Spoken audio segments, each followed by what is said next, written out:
নমস্কাৰ সকলোকে যিহেতু জানেই আপোনালোকে বলবম হৈ গ'ল বলবম বুলি আহিলোঁ বলবম যাওঁ বুলি হৰি মন্দিৰ পালি হৰি মন্দিৰ পাই এইফালে বাচন বৰ্তন উলিয়াই থৈছে যিহেতু কুস্তি অলপ বনাব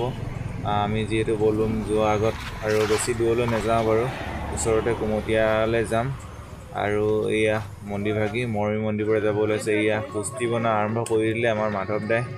কুস্তিখন বনাব আৰু খাই 12টা বজাত খাই মেলি যাম মানে ধুনীয়াকৈ আৰু চাওঁতে এয়া কুস্তি আমাৰ খাবলৈ হৈ গ'ল ধুনীয়াকৈ মানে খিচিৰি ধুনীয়াকৈ খাবলৈ হৈ গ'ল এয়া বাঢ়ি আছে খাই আছে ময়ো খাই আছোঁ এইফালে বগা পোৱালি এইফালে ধুনীয়াকৈ খাই আছে আৰু এয়া বলবম টানি আছে মানে লগত ধুনীয়াকৈ মাধৱ দা আৰু লগৰ বন্ধু এজন কেইবাজনো আছে বাৰু কিন্তু মই দিওঁ অলপ চলপ কিন্তু ইমান মানে নাই এনে মটন চুপি আছে ধুনীয়াকৈ হাঁহি আৰু এতিয়া সময় হয়তো 12মান বাজিব হৈছে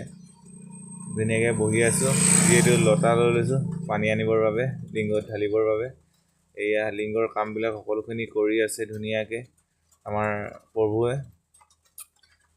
কৰি আছে ধুনীয়াকৈ এয়া আমাৰ যিহেতু যাবলৈ হৈছে কামবিলাক আগবঢ়াই নি আছে প্ৰভুৱে ধুনীয়াকৈ আৰু এয়া মহাদেৱৰ এইফালে দেখিছে নাই কাৰ্তিকৰ বাহন এটা আহিছে চুহা এয়া এতিয়া ৰাতি 3 বাজিছে 3 বজাত এয়া আমাৰ প্ৰভুৱে প্ৰথমতে লিংগটো স্থাপন কৰিছে তাৰ পাছত লাহে আমিবিলাকো দিমগৈ অলপ যিহেতু ৰাতি ভিডিঅ' বনাবলৈ অসুবিধা আপোনালোকক দেখাব নোৱাৰিম এয়া দেখিছে লিংগভাগি ধুনীয়াকৈ বনাই থকা হৈছে আৰু লিংগভাগি বনাই হোৱাৰ লগে লগে চাকি বন্তি জ্বলাই সকলোৱে সেৱা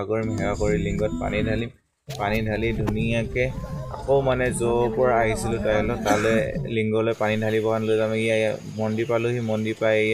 এতিয়া সকলোখিনি আহিলে বুলি ৰৈ দিছোঁ লিংগত পানী ঢালিবৰ বাবে সেয়া সকলো ৰাইজ আহি আছে এতিয়া ৰাতিপুৱা গুড মৰ্ণিং আৰু ৰাতি শুই গ'লোঁ এতিয়া ৰাতিপুৱা 9 ঘণ্টালৈ যাওঁ আৰু ভিডিঅ' অলপ আপলোড দিওঁ বুলি ভাবিছোঁ আৰু ভালতে কিবা বেয়া হৈ গৈছে মানে